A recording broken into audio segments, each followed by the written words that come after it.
Manal Drissi en direct du Canada avec nous aujourd'hui dans Maghreb Orient Express. Alors ces questions d'identité, de tenue vestimentaire, de laïcité, il en a beaucoup été question, en particulier d'ailleurs dans la province francophone canadienne. Je parle du Québec avec la charte des valeurs sur la laïcité.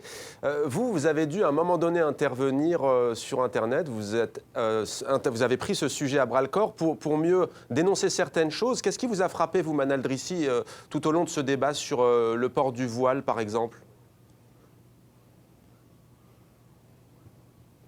En fait, c'était pas juste la charte sur la laïcité, c'est aussi les élections qui ont eu lieu dernièrement. Donc, pendant la campagne qui a duré presque 3 mois, on a beaucoup parlé de l'immigration. Il y a eu des enjeux sur l'immigration, sur le port de la burqa, du niqab pour porter serment à la reine quand on devient citoyen.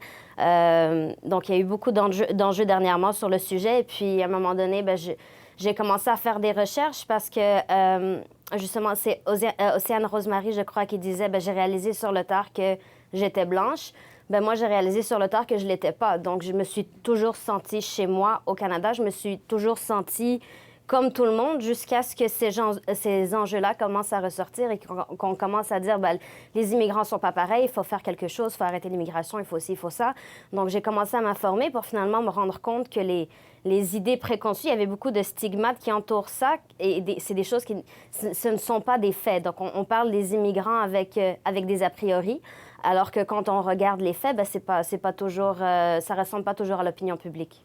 Manal Drissi, pour autant, le débat est vif chez vous aussi au Canada, mais on a le sentiment que tous les candidats, et ce n'est pas nouveau, que ce soit au Québec ou au niveau fédéral, tous les candidats qui surfent sur cette peur, par exemple, de l'islam ou du niqab ou autre, perdent dans les urnes. On a vu récemment la victoire de Justin Trudeau, qui n'avait pas, lui, contrairement à Stephen Harper, le Premier ministre sortant, misé sur ces questions-là. Comment expliquez-vous qu'au Canada, la peur ne prenne pas, si je puis dire, contrairement à des pays comme la France?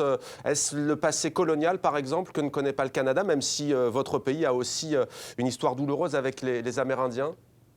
Je ne saurais pas l'expliquer. Je pense pas que je serais en position d'avoir une opinion juste sur le sujet. Je pense cependant que ça dépend aussi des régions. Il y a des régions du Québec, du Canada qui ont voté conservateur, qui ont appuyé Stephen Harper, qui ont appuyé des politiques xénophobes ou basées sur des idées xénophobes. Mais je pense qu'en général, le Canada est un pays extrêmement accueillant. Le Québec est un peuple extrêmement accueillant.